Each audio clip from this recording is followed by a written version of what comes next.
लगता है, वो ऐसा लगता है जैसे कि बिना जल के बादल हो। भक्तिहीन नर सोयहि कैसा, बिनु जल बारिद देखहि जैसा। जब भगवान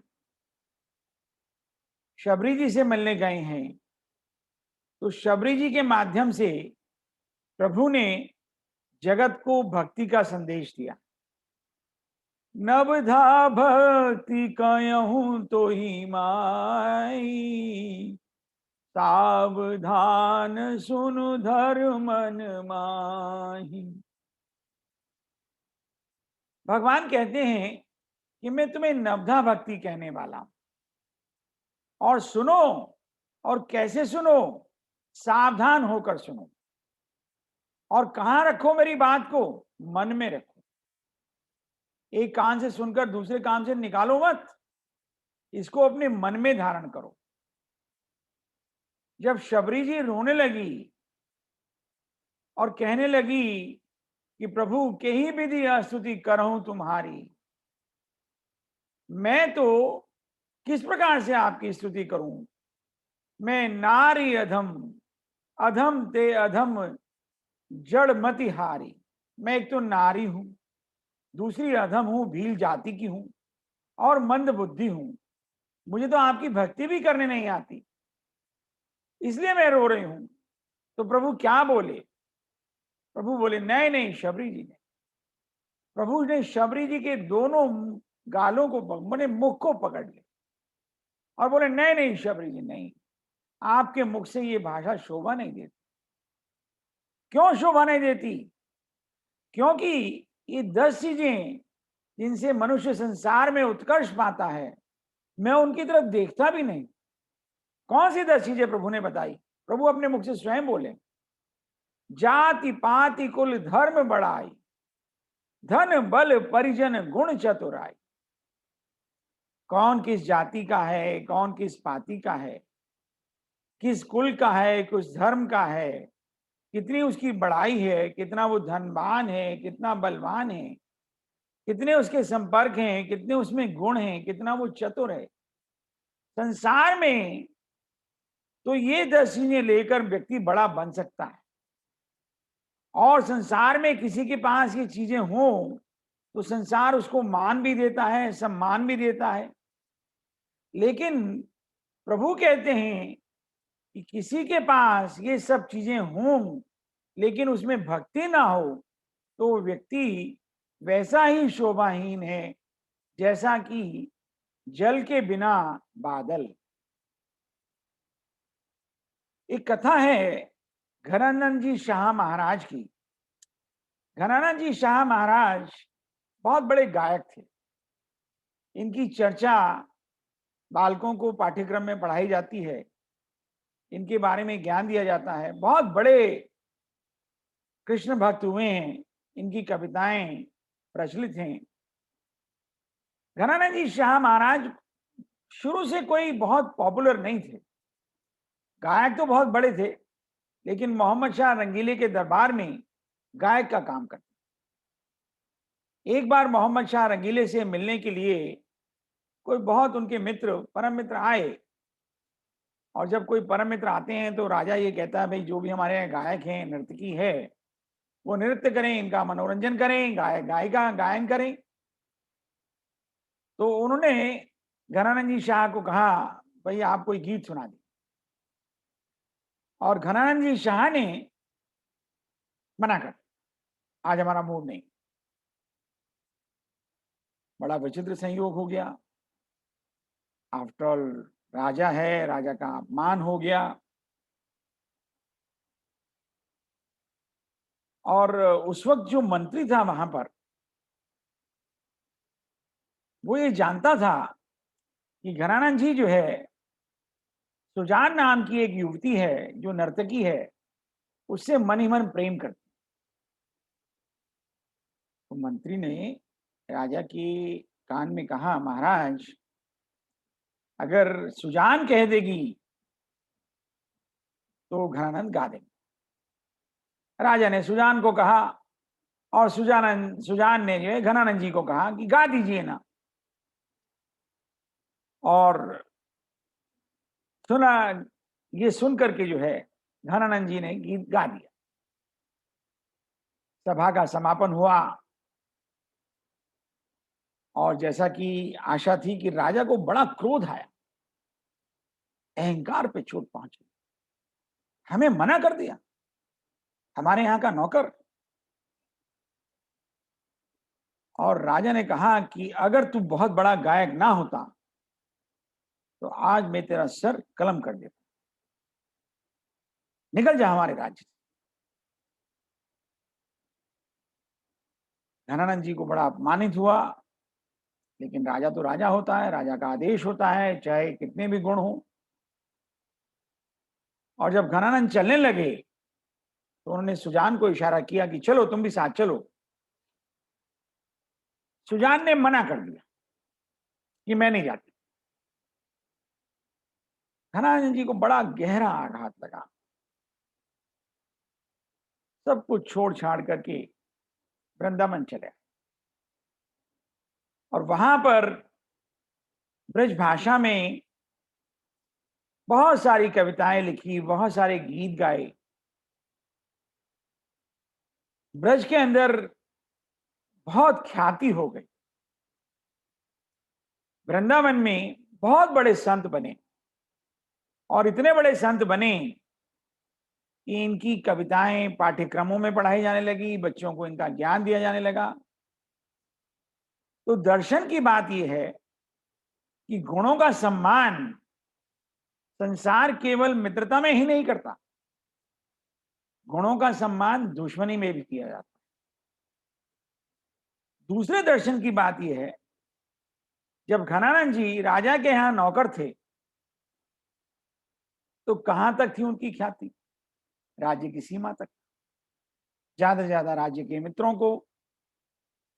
लेकिन जब भगवान के भक्त बने, जब भक्ति का चोला ओढ़ लिया, भक्ति का आवरण सामने आ गया, मुरली से मधुर गीत लिखने, प्रभु की सेवा में निकलने लगे, तो सारे संसार में, विश्व में ख्यातिमान हो गए। जब व्यक्ति के ऊपर भक्ति का प्रभाव आ जाता है तो सारा आंगन हरा भरा। तुलसीदास जी लिखते हैं, सो शैल गिरिजा ग्रह आए। जिमी, ये जो चौपाई है ये पार्वती जी के जन्म की है। जब पार्वती जी का जन्म हिमाचल के घर हुआ, तुलसीदास जी लिखते हैं, सो शैल गिरिजा ग्रह आए, जिमि जन राम भक्त के पाए। जब पार्वती का जन्म हुआ तो जो हिमाचल रूखा सूखा था वो हरा भरा हो गया, पल्लवित हो गया, जड़ी बूटियों वाला हो गया, सौम्य सुरभिवान हो गया और सुरीला हो गया, मोहक और सुगंधित हो गया। और ऐसी ही सुगंध, ऐसी ही भक्ति जब मनुष्य में आती है तो वह व्यक्ति गुणवान हो जाता है। उसके लिए लोगों के मन में पूज्य भाव जागृत होते हैं, उसके प्रति सम्मान का भाव आने लगता है, वह सौंदर्यवान और आकर्षित होने लगता है। लोग उसके साथ बैठना पसंद करते हैं क्योंकि लोगों को लगता है कि यह व्यक्ति परमात्मा के बहुत करीब है। चाहे वह व्यक्ति अपने मन से कुछ कहे या ना कहे, पर उसके प्रति मन में हमेशा पूज्य भाव, हमेशा श्रद्धा की भावना रहती है। आप स्वयं अपने मन से देखिए, कोई आप पॉलिटिशियन का उदाहरण दे दे, कोई पुलिस का उदाहरण दे दे, कोई बूचर का उदाहरण दे दे, तो आपके मन में किस प्रकार की भावना आती है? और जब कोई किसी व्यक्ति संत का नाम ले दे तो आपके मन में किस प्रकार की भावना जागृत हो? पूज की भावना, सम्मोहन की भावना, समर्पण की भावना। तो इस प्रकार से तुलसीदास जी का कहना है कि मनुष्य चाहे कितना भी बड़ा क्यों ना हो, जब तक उसमें भक्ति नहीं होती वो किसी मतलब का नहीं होता।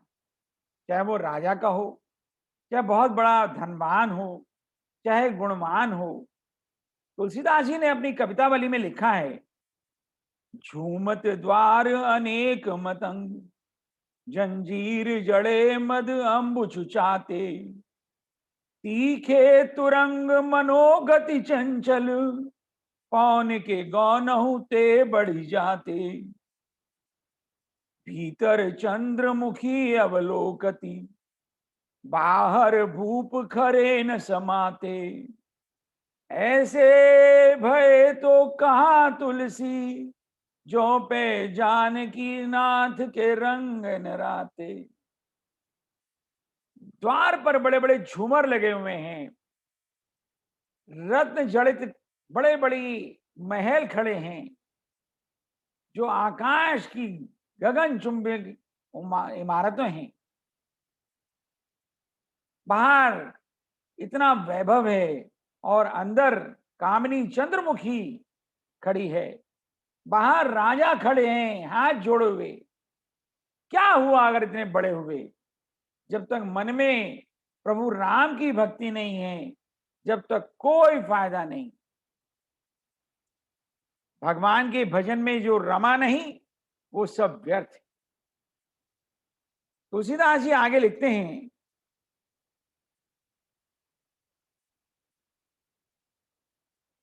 ये जो 10 चीजें हमने कही हैं, जाति पाति कुल धर्म बढ़ाई, गुण चतुराई, जितनी भी चीजें हैं ये रावण में 10 की 10 थी। लेकिन रावण का कोई सम्मान तो नहीं हुआ। हनुमान जी को जब रावण ने कहा, जब हनुमान जी गए रावण के दरबार में और हनुमान जी को बहुत समझाना पड़ा रावण को, उसके बाद रावण ने प्रत्युत्तर में अपना भाषण दिया।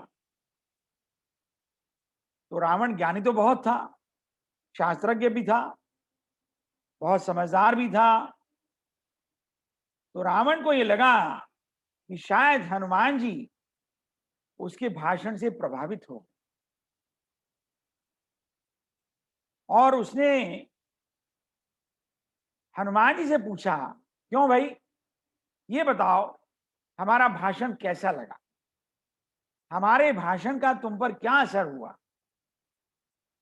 तो हनुमान जी ने कहा, मुझे आपका भाषण कैसा लगा ये तो मैं बाद में बताऊंगा, पर थोड़ी मेरी बात सुनो। राम नाम बिनु गिरा न सोहा, देखी विचार त्याग मद मोहा, बसनहीन नहीं सोह सुरारी, सब भूषण भूषित बर नारी, बसनहीन नहीं सोह सुरारी, सब भूषण भूषित बर नारी, राम विमुख संपति प्रभुताई, जाय रही पाई बिनु पाई।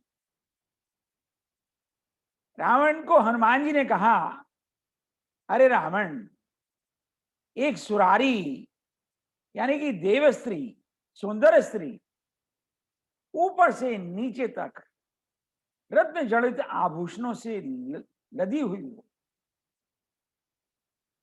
हीरे जवाहरात, लेकिन उसने एक भी वस्त्र ना पहना हो, तो वो कैसी लगी?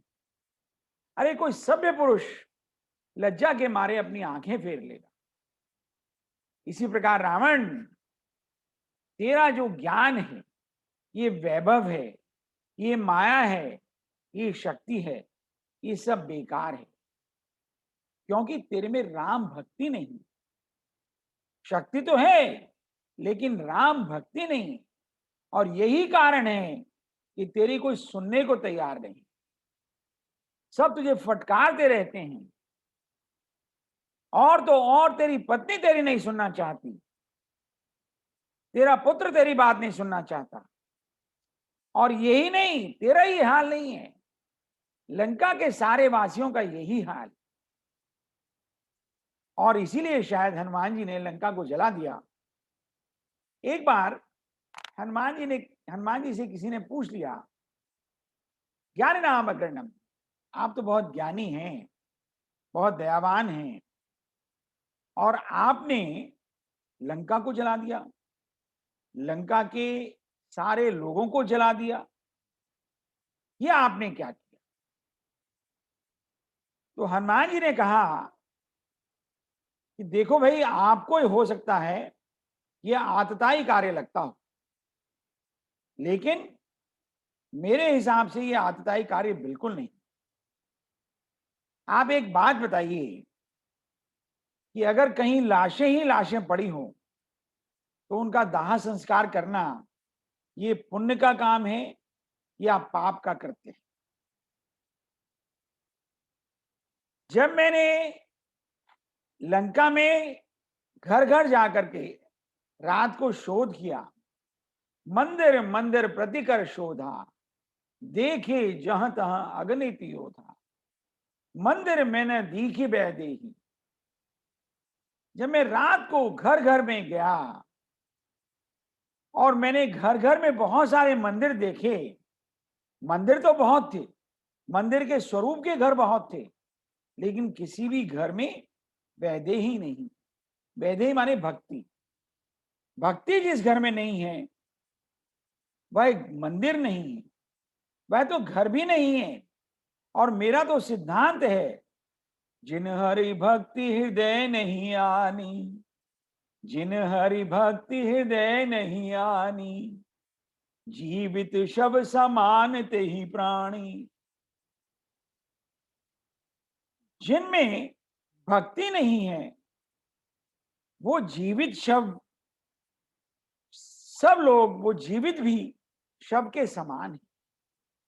और शवों को बहुत देर पड़े नहीं रहने देना चाहिए, उनमें से दुर्गंध आने लगती।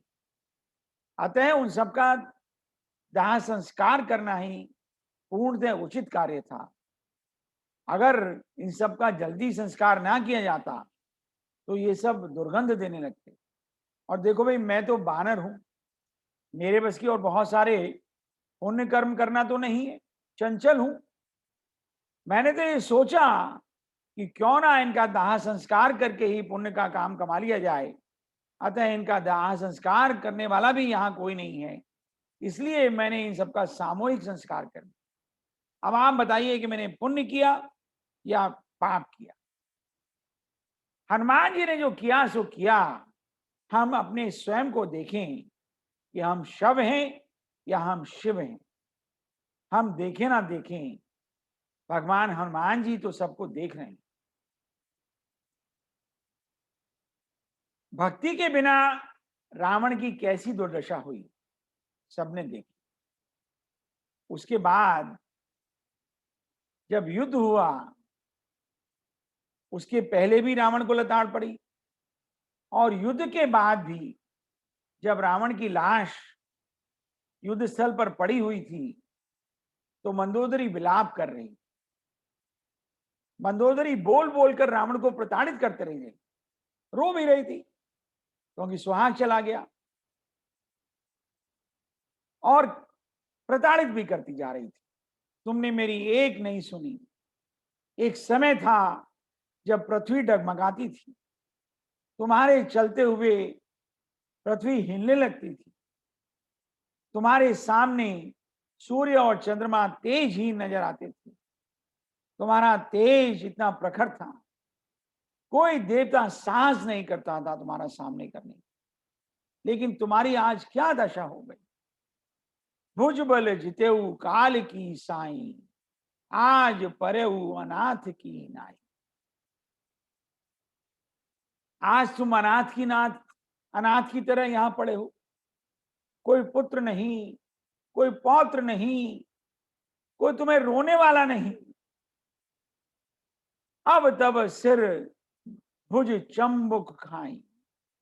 अब तुम्हारा सिर और तुम्हारी भुजाएं सियार और कुत्ते खींच खींच कर ले जा रहे हैं। आज ये तुम्हारी क्या दशा हो गई? जब ऐसा बोल बोलकर प्रताड़ित कर रही थी तो ऐसा कहते हैं कि जो व्यक्ति की आत्मा होती है वो शव के चारों तरफ चक्कर काटती रहती है जब तक संस्कार नहीं हो जाता। और जब शव के चारों तरफ रावण की आत्मा विचरण कर रही थी, तो रावण की आत्मा ने प्रश्न कर दिया, एक तरफ तो मंदोदरी तू कहती है वरुण कुबेर सुरेश समीरा, रन सन्मुख धरि काउ न धीरा। वरुण, कुबेर, देव, वायु, तुम्हारे सामने कोई भी टिकता नहीं था। और दूसरी तरफ तू कहती है भुज बल जित्यऊ काल जम खाए साई, आज पर्यऊ अनाथ की नाई। तो ये बताइए हो कैसे गया? तो मंदोदरी ने बड़ा सुंदर उत्तर दिया, राम विमुख अस हाल तुम्हारा, रहा न को कुल सो रावण हारा। राम विमुख अस हाल तुम्हारा, रहा न को कुल सो रोवन हारा। काल विबसपति कहा न माना, अग जगनाथ मनुज करी जाना।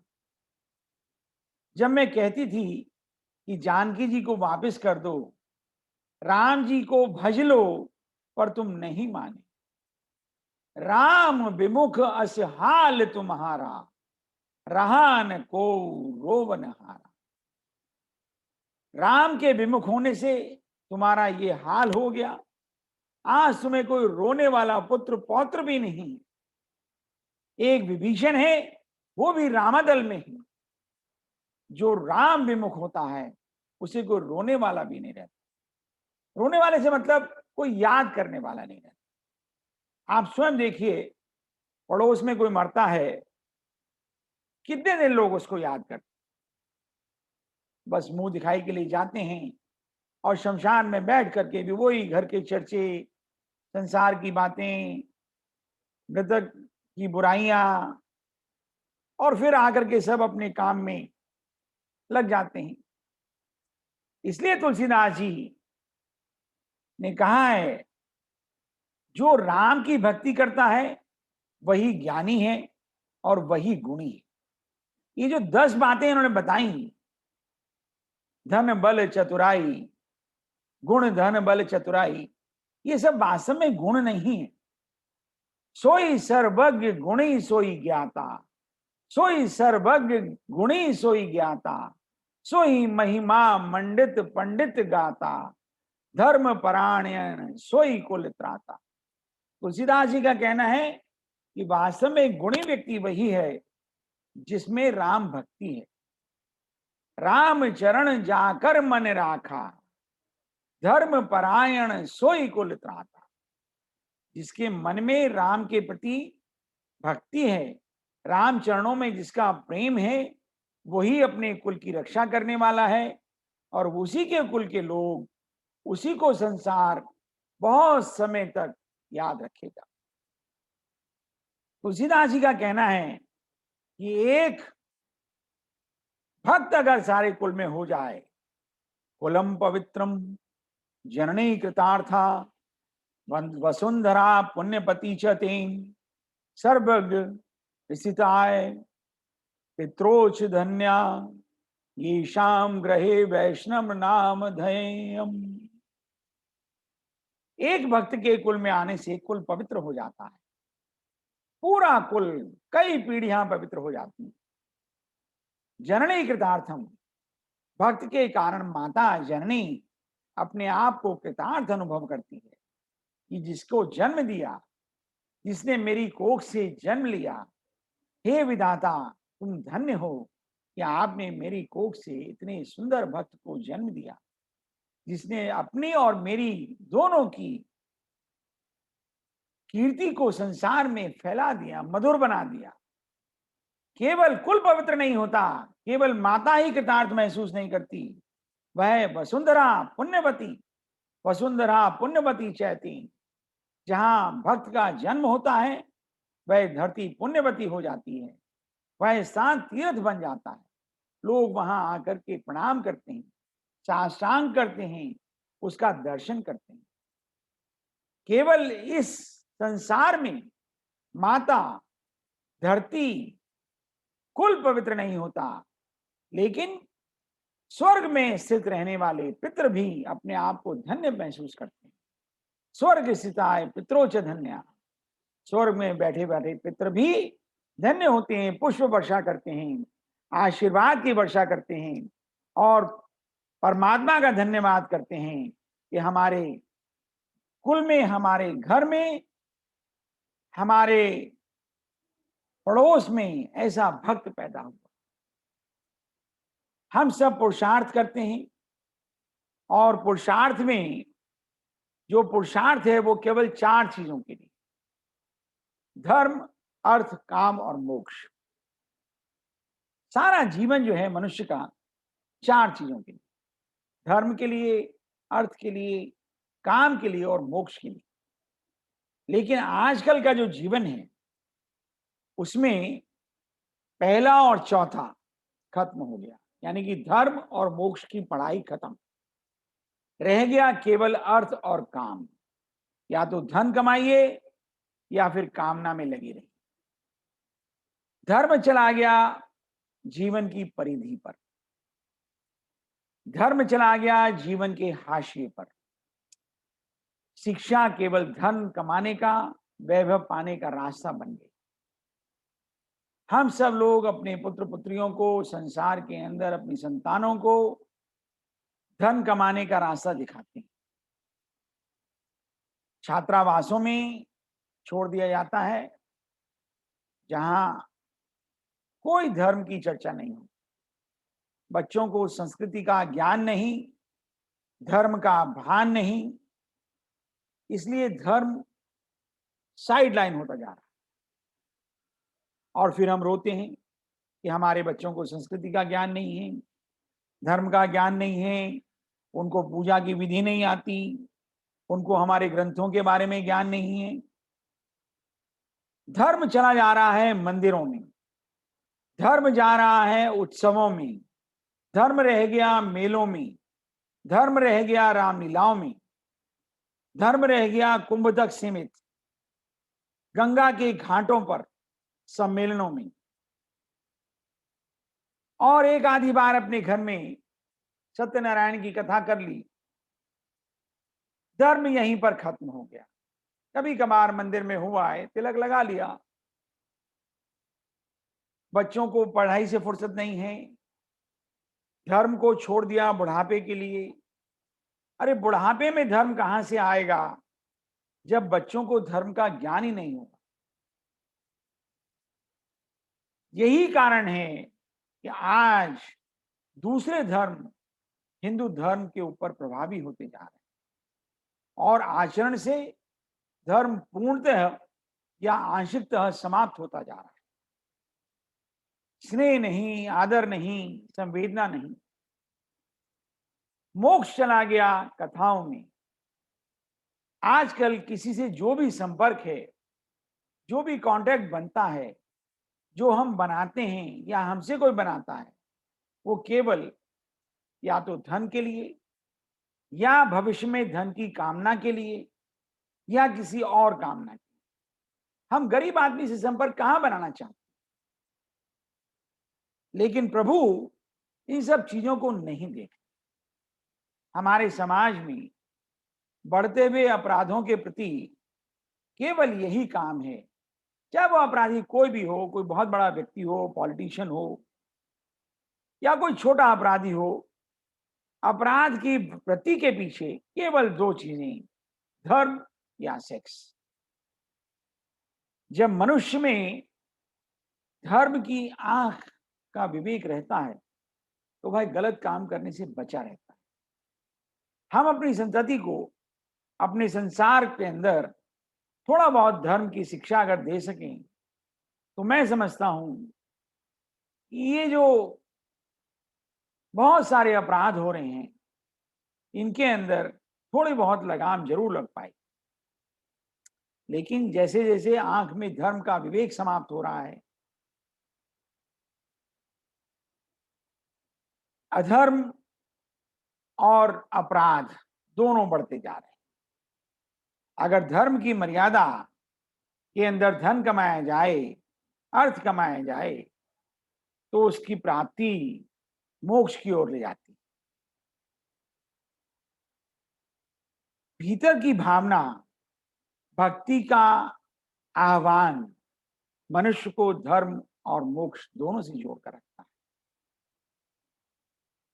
भक्त जो है प्रभु के निकट भी रहता है, मर्यादाशील भी रहता है और हमेशा विवेकवान भी रहता है। संसार उसे पूजा के भाव से और विनम्रता की दृष्टि से देखता है। लेकिन जैसे जैसे भक्ति समाप्त होती जा रही है, अपराध की प्रवृत्ति बढ़ती चली जा रही है। और जब अपराध हमारे साथ होता है तो हम बोलते हैं घोर कलयुग आ गया, अब यहां रहना मुश्किल हो गया। लेकिन तुलसीदास जी कलयुग के बारे में क्या कहकर गए?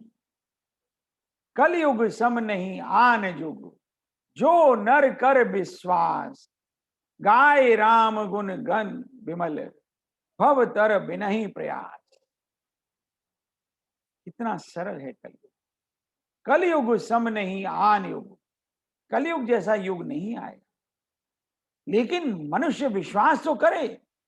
गाय राम गुण गण विमल, गाय राम गुण गण विमल, भव तर बिनहि प्रयास। तुलसीदास जी लिखकर गए हैं, नहीं कलियोग न यज्ञ न ज्ञाना, नहीं कलियोग न यज्ञ न ज्ञाना, एक आधार राम गुण गाना, एक आधार राम गुण गाना। ये चौपाई जो है भारतवर्ष में बहुत पॉपुलर हुई। क्यों पॉपुलर हुई? जब आधार कार्ड बने तो आधार कार्ड बनते वक्त जो है लोगों को ये लगा कि तुलसीदास जी जो है पहले लिख के गए थे कि आधार जो है हमारे कलयुग में बहुत आवश्यक रहेगा। नहीं कलियोग न यज्ञ न ज्ञाना, एक आधार राम गुण ज्ञाना। लेकिन वास्तव में एक ही आधार है, प्रभु राम के गुणों का गायन, प्रभु राम के गुणों का श्रवण। यही कलिकाल न साधन दूजा। तुलसीदास जी लिखकर गए हैं स्पष्ट रूप से, यही कलिकाल न साधन दूजा, जोग जग जप तप व्रत पूजा। इस कलिकाल में, कौन से कलिकाल में? इस कलिकाल में जिसमें हम रह रहे हैं, इसमें योग में, यज्ञ में, जप में, तप में, व्रत में या पूजा में ज्यादा पढ़ने की आवश्यकता नहीं है। ना व्रत करने की आवश्यकता है, ना यज्ञ करने की आवश्यकता है। राम ही सुमेरिये गाये राम ही, संतत सुनिए राम गुण ग्राम ही। तुलसीदास जी ने दोनों की रक्षा की है, गाने वालों की भी और सुनने वालों की भी। राम ही सुमेरिये गाये राम ही, संतत सुनिए राम गुण ग्राम ही। आप भगवान राम के गुणों को गाते रहिए, याद करते रहिए और सुनते रहिए। भव सागर से बिना प्रयास के प्रयाण हो जाएगा, बेड़ा पार हो जाएगा। कलयुग आपका कुछ भी नहीं पाएगा। बोलिए भगवान श्री रामचंद्र की जय, हनुमान जी महाराज की जय, माता सीता की जय, कृपा निधान श्री रामचंद्र भगवान की जय। आज का संचरण यहीं तक, और कुछ अगर सुनने की इच्छा हो तो और सुनाया जाए, क्योंकि आज हमने थोड़ा सा देर से प्रारंभ किया। भक्ति की महिमा का प्रकरण चल रहा है। आप सबके पास थोड़ा समय हो तो फिर मैं आपको एक संस्करण थोड़ा और सुनाऊं। बताइए आपकी क्या इच्छा है? जी हाँ, जी हाँ। सतीश जी कंटिन्यू करिए, ठीक रहेगा। चलिए, धन्यवाद आपका बहुत बहुत। अब हम त्रेता युग से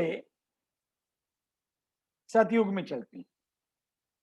हम सब लोग जो है कलयुग में रह रहे हैं। भक्त प्रहलाद की कथा आज हम कहेंगे। आपने सबने होली का त्योहार मनाया। बहुत सारे लोगों को भक्त प्रहलाद की कथा नहीं मालूम। क्या है भक्त प्रहलाद की कथा, आइए जानने की प्रयत्न करते हैं। महर्षि कश्यप, आप सबने महर्षि कश्यप का नाम सुना है। कश्मीर उन्हीं के नाम से है। उनकी पत्नी थी दीति। उनके दो संतान हुई। बड़े का नाम रखा गया हिरण्यकश्यप और छोटे का नाम हिरण्याक्ष। हिरण्यकश्यप महर्षि कश्यप के पुत्र थे, हिरण्याक्ष भी उनके पुत्र थे। दोनों भाई बड़े बलशाली थे और बड़े पराक्रमी थे। दोनों भाइयों ने युद्ध में देवताओं को पराजित करके स्वर्ग पर अधिकार कर लिया। देखिए, समझने की बात यह है, ये हिरण्याक्ष, हिरण्यकश्यप, रावण, कुंभकर्ण कोई छोटे प्राणी नहीं थे। ये कोई हमारे तुम्हारे जैसे बहुत छोटे लोग नहीं थे। ये बहुत बड़े लोग थे। और कौन थे ये लोग? ऐसा वर्णन आता है, कभी पूरी कथा रही तो ऐसा वर्णन आता है कि ये भगवान विष्णु के गण थे, जय और विजय। और इनको श्राप मिला। श्राप क्यों मिला? क्योंकि सनकादिक ऋषि जो बाल ऋषि थे, भगवान विष्णु के मिलने के लिए गए तो भगवान विष्णु की आज्ञा अनुसार इनको रोक लिया गया। और जब इनको रोक लिया गया तो जय और विजय ने कहा कि भाई आप जो है हमारे ही दर्शन कर लीजिए, भगवान विष्णु के दर्शनों में क्या रखा है। सनकादिक ऋषियों ने बहुत इनको समझाने का प्रयत्न किया और बहुत कहा भाई नहीं, देखिए आप हमें भगवान के दर्शन करने दीजिए। तो कुछ वार्ता जब लंबी चल गई तो जय विजय भी थोड़ा मस्खरी करने लगे। शायद सामने बालकों को देखा होगा तो विषय की गंभीरता को नहीं समझ पाए और कहने लगे भाई हमारे में क्या कमी है जो हमारे दर्शन नहीं कर सकते। आप यहां तक आए हैं बैकुंठ तक, हमारे दर्शन करके चले जाइए। जैसे नाक कान भगवान के ऐसे हमारे। जब ये सुना तो सनकादिक ऋषियों को क्रोध आ गया। और जब क्रोध आ गया तो उन्होंने उनको श्राप दे दिया कि तुम बहुत वाद विवाद करते हो, जाओ राक्षस हो जाओ। बड़ी विकट समस्या। जब क्रोध दे दिया, जब श्राप दे दिया तो भगवान विष्णु कोलाहल में आए और भगवान विष्णु ने सनकादिक ऋषियों को प्रणाम किया और कहा कि महाराज, ये तो मेरे ही आदेश से आपको रोके हुए थे। लेकिन सनकादिक ऋषि जो है बिल्कुल भी टस से मस नहीं। भगवान के बहुत आग्रह करने पर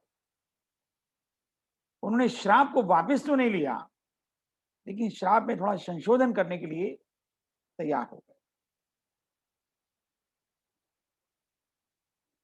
उन्होंने कहा कि देखिए, इनको जो है हर युग में राक्षस की तरह से आना तो पड़ेगा, राक्षस की योनि तो इनको मिलेगी। लेकिन हाँ, भगवान अगर आप उद्धार लेंगे तो इनकी मुक्ति उस राक्षस योनि से हो जाएगी। तो ये जो गण थे, ये जो है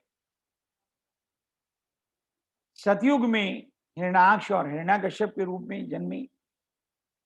त्रेता में ये जय और विजय रावण और कुंभकर्ण के रूप में जन्मे। द्वापर में ये कंस और शिशुपाल के रूप में जन्मे।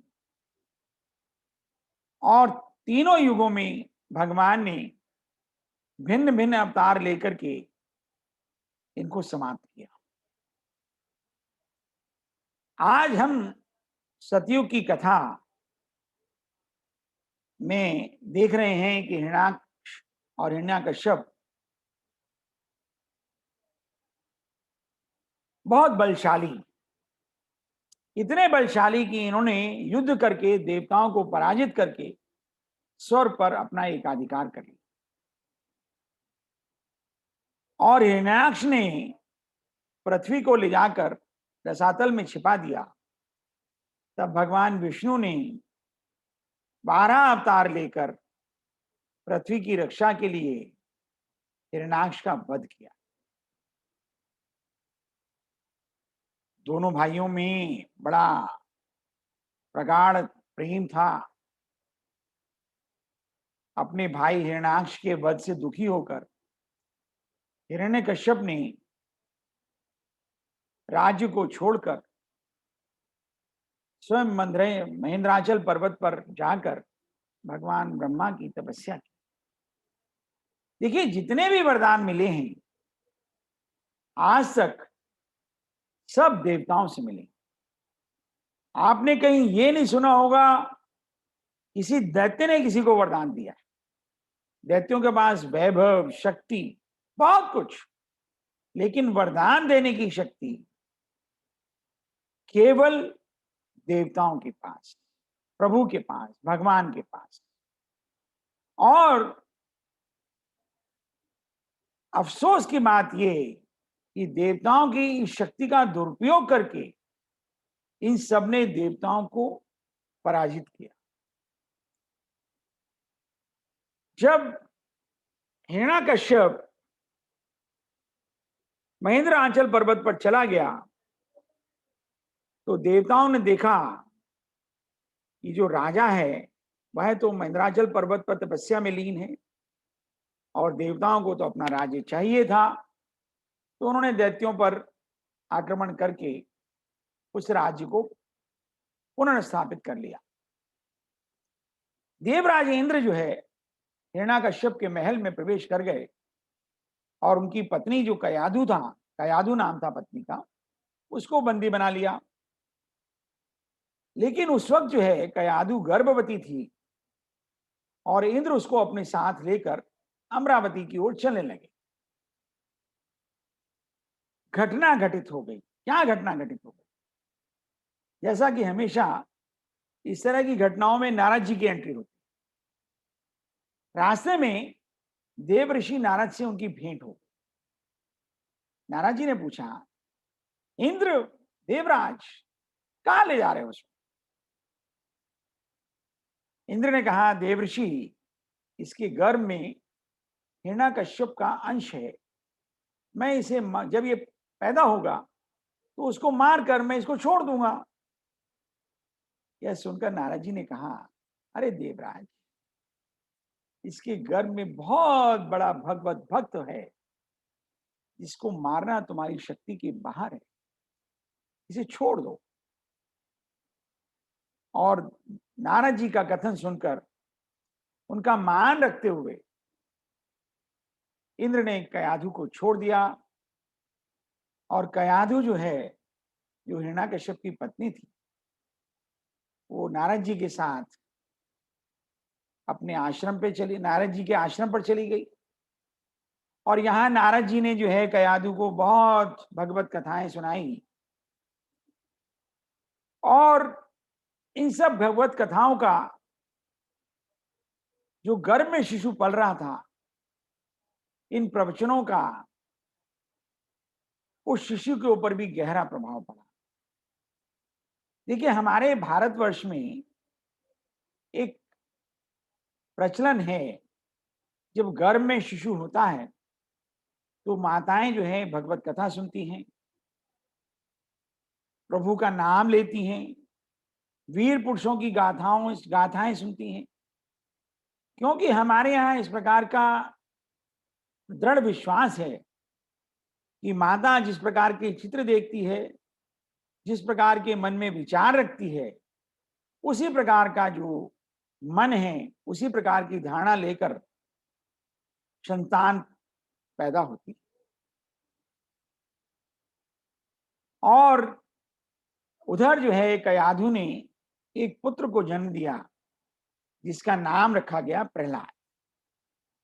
इधर जो है हिरण्याकश्यप की तपस्या पूरी हुई और हिरण्याकश्यप जो है ब्रह्मा जी से मनचाहा वरदान लेकर अपनी राजधानी में आ गया, देवताओं से राजधानी को पुनः प्राप्त किया।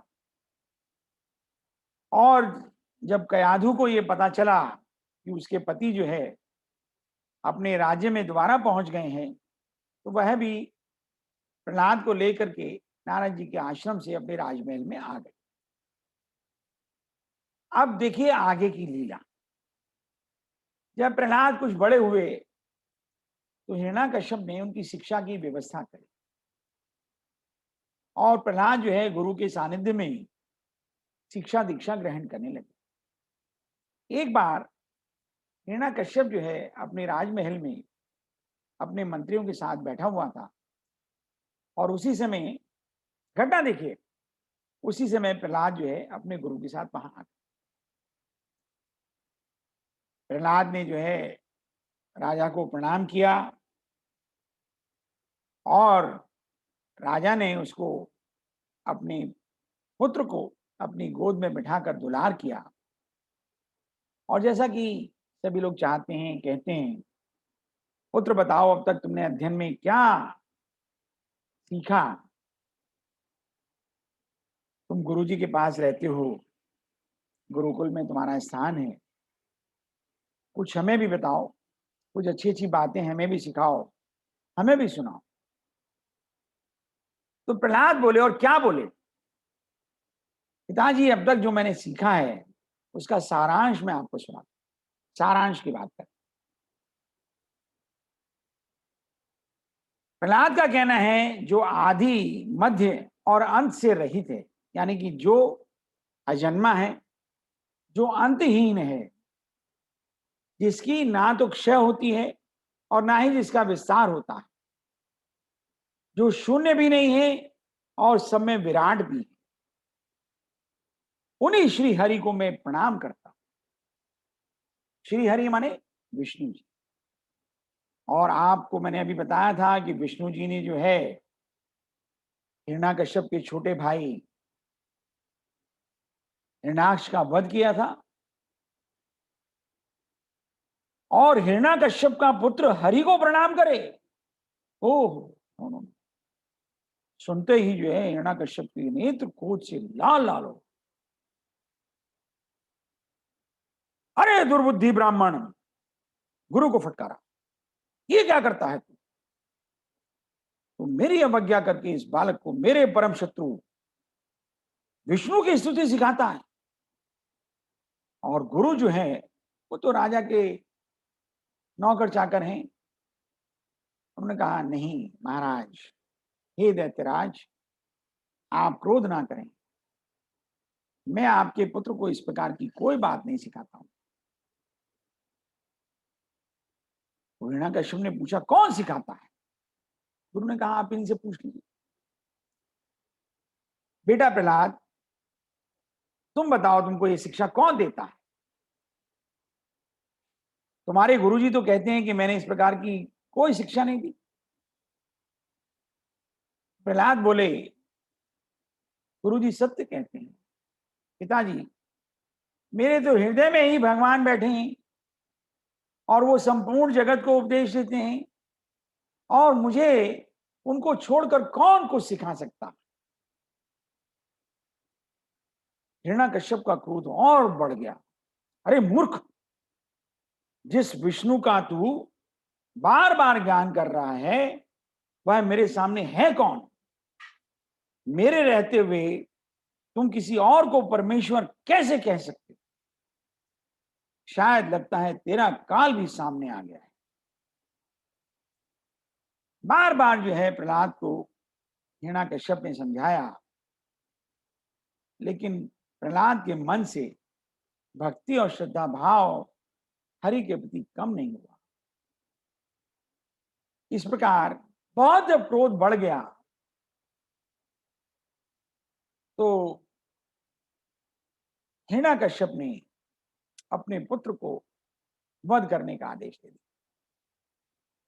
देखिए, जितने भी दैत्य हैं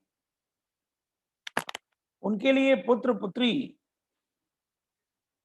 अपने से ज्यादा नहीं। आपने किसी देवता को अपनी संतान का वध करते नहीं सुना होगा, लेकिन दैत्यों के लिए, राक्षसों के लिए भाई का वध करना, पुत्र का वध करना, पुत्री को मार डालना, माता का वध करना कोई बड़ी चीज नहीं। बड़ा दुरात्मा है ये, इसको मार डालो, इसके जीने से कोई लाभ नहीं है। अरे तू तो शत्रु प्रेमी हो गया और अपने कुल का नाश करने वाला हो गया। अनेकों प्रकार से कोष चेष्टा की गई, शस्त्रों से, अस्त्रों से आघात किए गए, प्रहलाद के हाथ पैर बांधकर समुद्र में डाल दिया गया, पर फिर भी प्रहलाद बच गए। विष मिला हुआ भोजन दे दिया, हरि कृपा से उसको भी पचा गए। अनेक विषैले सांपों के बीच में छोड़ दिया गया, वहां से भी लौट आए। पर्वत शिखर से गिरा दिया गया, वहां से भी लौट आए। क्या कहावत है ना वो, क्या कहावत है वो, जाको राखें साइयां मार सके ना। भगवत कृपा जिसके ऊपर हो कुछ नहीं होता। फिर सबने मिलकर के ऐसा कहते हैं कि होलिका को बुलाया और होलिका को यह वरदान था कि वो फायर प्रूफ है, यानी कि वो अग्नि में जलेगी नहीं। और होलिका से हिरण्यकश्यप ने कहा कि इसको लेकर के तुम जो है अग्नि में बैठ जाओ। और आप सब जानते हैं कि होलिका जो है प्रहलाद को लेकर के जो है अपनी गोद में बैठ गई, और अंत हुआ क्या कि होलिका जल गई और प्रहलाद जो है भगवान हरि की कृपा से वापिस लौट आए। बोलिए श्री विष्णु भगवान की जय। जय। जब हिरण्यकश्यप के दूतों ने उसको ये समाचार सुनाया कि प्रहलाद वहां से भी बच गया है, बड़ा क्रोध आया। उसने जो है प्रहलाद को अपनी सभा में बुलाया। देखिए, अब तक जो है हिरण्यकश्यप अपने पुत्र को मरवा रहा है औरों के द्वारा, अब स्वयं मारने के लिए तैयार बैठा है। सब सामने आमने वाद विवाद शुरू हो गया। अरे दुष्ट, जिसके बल पर तू इतनी बहकी बहकी बातें करता है, वह भगवान तेरा कहां है? तू कहता है वह सर्वत्र है, तो मुझे इस खंबे में क्यों नहीं दिखाई दे रहा? और ये कहकर क्रोध के मारे जो है सिंहासन से तलवार लेकर कूद पड़ा और उस खंबे में एक मुक्का मारा जाता। घटना घटित हो गई। बड़ा भयंकर शब्द हुआ खंबे में, और उस खंबे को तोड़कर श्री नरहरि प्रकट हुए। एक विचित्र प्राणी प्रकट हुआ जिसका आधा शरीर सिंह का था और आधा शरीर मनुष्य का था। नरसिंह अवतार, यह श्री हरि का नरसिंह अवतार था। उनका रूप बड़ा भयंकर था। जलते हुए पीले तरल सोने के अनुसार उनकी आंखें पीली पीली थी। बड़े भयंकर नुकीले दांत थे। उनकी आंखों में क्रोध की ज्वाला थी और भयंकर गर्जना कर रहे थे सिंह के समान। उनके निकट जाने का साहस किसी में नहीं हो रहा था, लेकिन मद में शूर हिरण्यकश्यप गदा लेकर नरसिंह भगवान पर टूट पड़ा। श्री नरहरि भी कुछ देर तक तो लीला करते रहे, अंत में उसको झपट कर दबोच लिया और सभा के दरवाजे पर ले जाकर अपनी जंघा पर गिराकर खेल खेल में अपने नखों से उसके कलेजे को फाड़कर पृथ्वी पर गिरा दिया। बोलो श्री विष्णु भगवान की जय। बोलो भक्त प्रहलाद की ठीक जय। है। जब हिरण्यकश्यप का वध हो गया तो बाकी जो असुर और दैत्य थे कुछ तो खुद भाग खड़े हुए और कुछ को खदेड़ कर भगा दिया गया। नरहरि का क्रोध बढ़ता ही जा रहा था और भगवान नरहरि हिरण्यकश्यप के ऊंचे सिंहासन पर जाकर विराजमान हो गए। क्रोध में थे। उनकी क्रोधपूर्ण मुखाकृति को देखकर किसी का भी साहस उनके सामने जाने को नहीं हो रहा था। उनके क्रोध को शांत करने के लिए ब्रह्मा जी, इंद्र भक्त, शंकर जी और सभी देवगण, ऋषि मुनि, सिद्धनाग, गंधर्व सब पहुंचे और दूर खड़े होकर सबने प्रभु की स्तुति की। लेकिन प्रभु का क्रोध शांत नहीं हुआ। तब देवताओं ने माता लक्ष्मी को उनके निकट भेजा और भगवान के रूप को देखकर वे भी भयभीत हो गए। देखिए, लक्ष्मी जी जो है भगवान के समीप रहती, लेकिन उस रूप को देख करके भी माता लक्ष्मी भी डर गई। कितना भयंकर स्वरूप रहा होगा कि माता लक्ष्मी भी जो है भयभीत हो गई। दैत्यों की जो अंत है वह साधारण स्वरूप से नहीं हुआ। तब ब्रह्मा जी ने, संसार के नायक है ना, प्रहलाद से कहा, हे भक्त प्रहलाद, तुम्हारे पिता के ऊपर ही तो भगवान नरधारी क्रोधित हुए। अब तुम ही जाओ और इनके क्रोध को शांत करो। इस प्रकार भगवान प्रहलाद श्री नरहरि के पास गए और श्री नरहरि ने उनको अपनी गोद में बिठाकर प्रेम किया। भगवान प्रहलाद ने भगवान के समीप जाकर साष्टांग भूमि पर लौटकर प्रणाम किया, उनकी स्तुति की। श्री नरहरि ने उनको अपनी गोद में बिठाया, बहुत दुलार किया और कहा, अब तुम जो है इस संसार के अंदर इस दैत्य साम्राज्य को भोगो और प्रजा में सुख का, शांति का, भक्ति का वातावरण पैदा करो।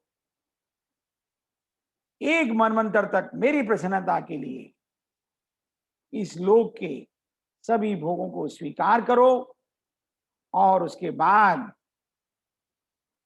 तुम अपने पुण्य कर्मों से पाप का नाश करते हुए समय पर शरीर का त्याग करके समस्त बंधनों से मुक्त होकर मेरे पास आओगे और देवलोक में भी सब लोग तुम्हारी विशुद्ध कीर्ति का गायन करेंगे, तुम्हारा गुणगान करेंगे। तुम्हारी यश कीर्ति युगों युगों तक संसार में गाई जाती रहेगी। बोलिए भक्त प्रहलाद की जय।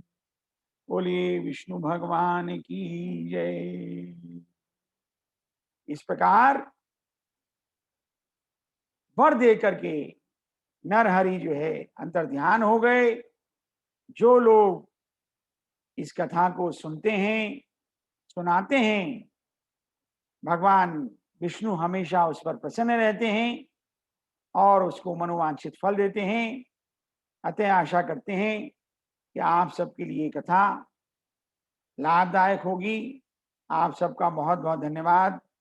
आपने बहुत समय तक इस कथा के अंदर अपना योगदान दिया। आप डॉक्टर नरेंद्र सिंह जी कुछ कहना चाहेंगे? आपका स्वागत है। डॉक्टर अलका जी कुछ कहना चाहेंगी? कृपया अनम्यूट कर लें।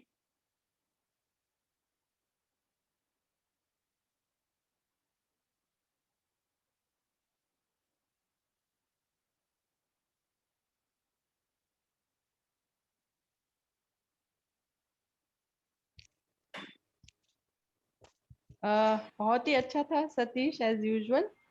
और वो जैसे आपने कहा ना कि बादल में जैसे पानी ना हो, ऐसे ही अगर इंसान में भक्ति ना हो तो वो बड़ा अच्छा लगा।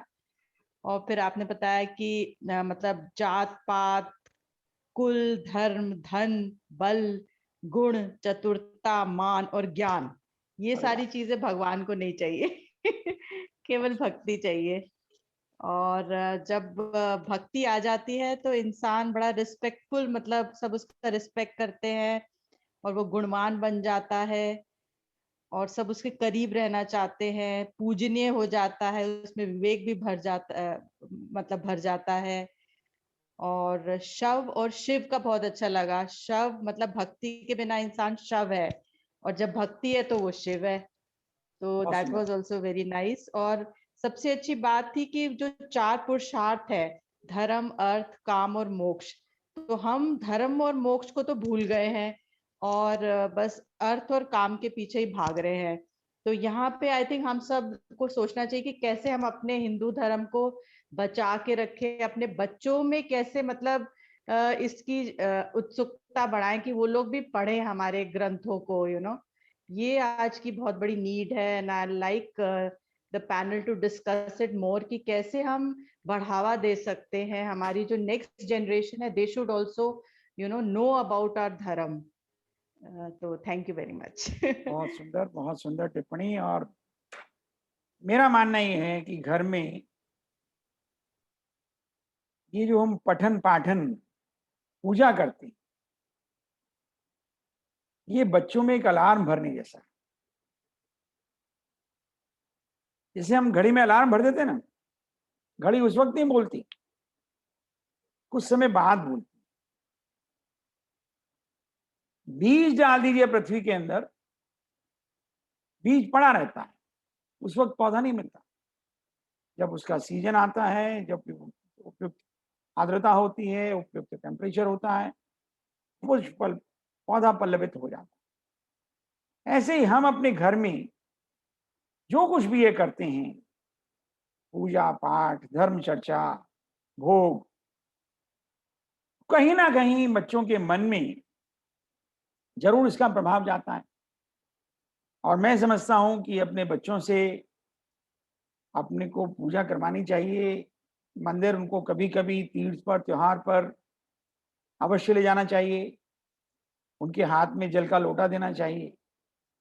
हो सकता है कि उनको अभी समय ना मिलता हो, अभी उनकी रुचि ना हो, उनको संस्कृत का ज्ञान ना हो, उनको ये भाषा कलिष्ठ लगती हो।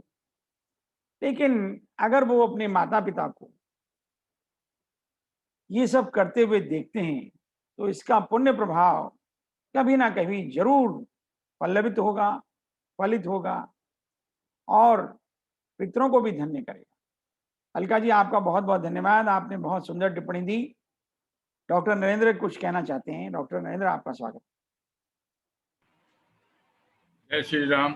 हमेशा की तरह से सतीश जी, मैं जितना ये आपका व्याख्यान सुनता हूँ, जितना आपको बहुत ही तन्मयता से व्याख्यान देते हुए देखता हूँ, तो मेरा इतना अच्छा लगता है कि कई सालों के बाद जो है मैंने एक आइडियल जो है धर्म का जो के बारे में बात करने वाले कथावाचक, प्रीचर, आप कुछ भी कह लें, एक अच्छे भाई की तरह से, परिवार की तरह से मैं बहुत दिनों के बाद आपसे संपर्क हुआ है और मैं पूरा आनंद लेता हूँ। जितने आनंद के साथ आप व्याख्यान देते हो उतने आनंद से मैं भी सुनता हूँ और ये मेरे दिल में और दिमाग में जाता है।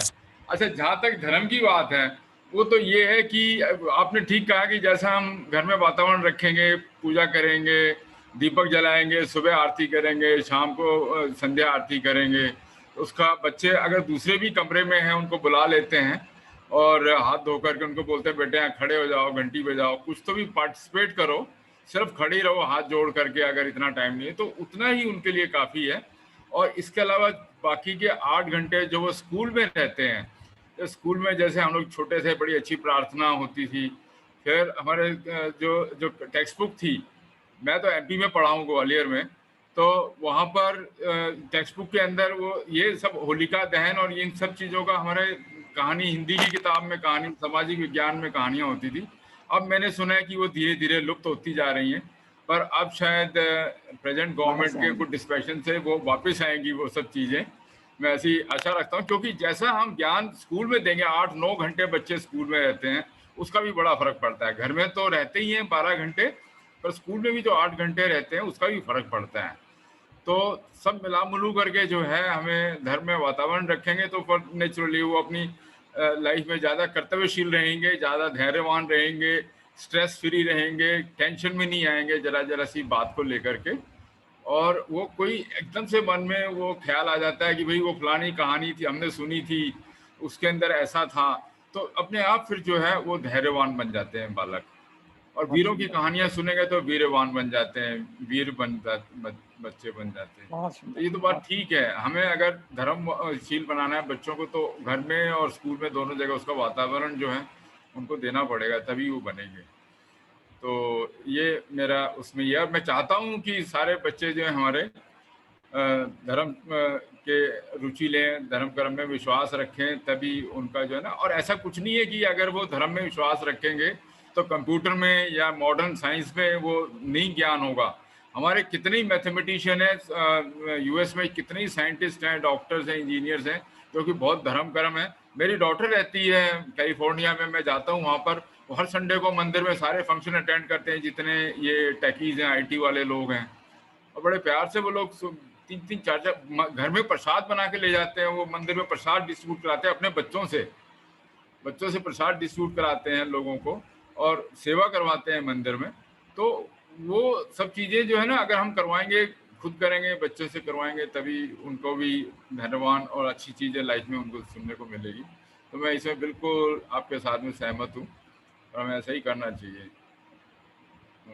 चलिए, आप सबका बहुत बहुत धन्यवाद, विशेष तौर पे अलका जी का और डॉक्टर नरेंद्र सिंह जी का, कि आप बिल्कुल अंत तक जो है कथा से जुड़े रहे।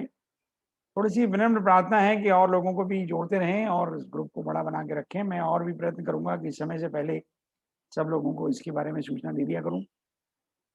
चलिए, कोई बात नहीं। मेरे को तो प्रीति जी की एक बात हमेशा जो याद रहती है कि अगर यहाँ पर एक भी श्रोता है, तो वह प्रभु स्वरूप है और कथा कहनी चाहिए। फिर भी आप सबका हृदय से बहुत-बहुत धन्यवाद, और अब जो है समय है आपका धन्यवाद करने के बाद इस मीटिंग का समापन करने का। और अगले रविवार को मेरी इच्छा है, क्योंकि अभी नवरात्रे चल रहे हैं और हम तो रामनवमी मनाते हैं, और चैत्र की नवमी को प्रभु राम का जन्म हुआ था। तो प्रयत्न करेंगे कि प्रभु राम के जन्म की कथा कह सकें, गा सकें और श्रवण का आनंद ले सकें। इसी आशा के साथ आप सबका एक बार फिर से धन्यवाद। बोलिए श्री रामचंद्र भगवान की जय। जय श्री रामचंद्र की जय। धन्यवाद।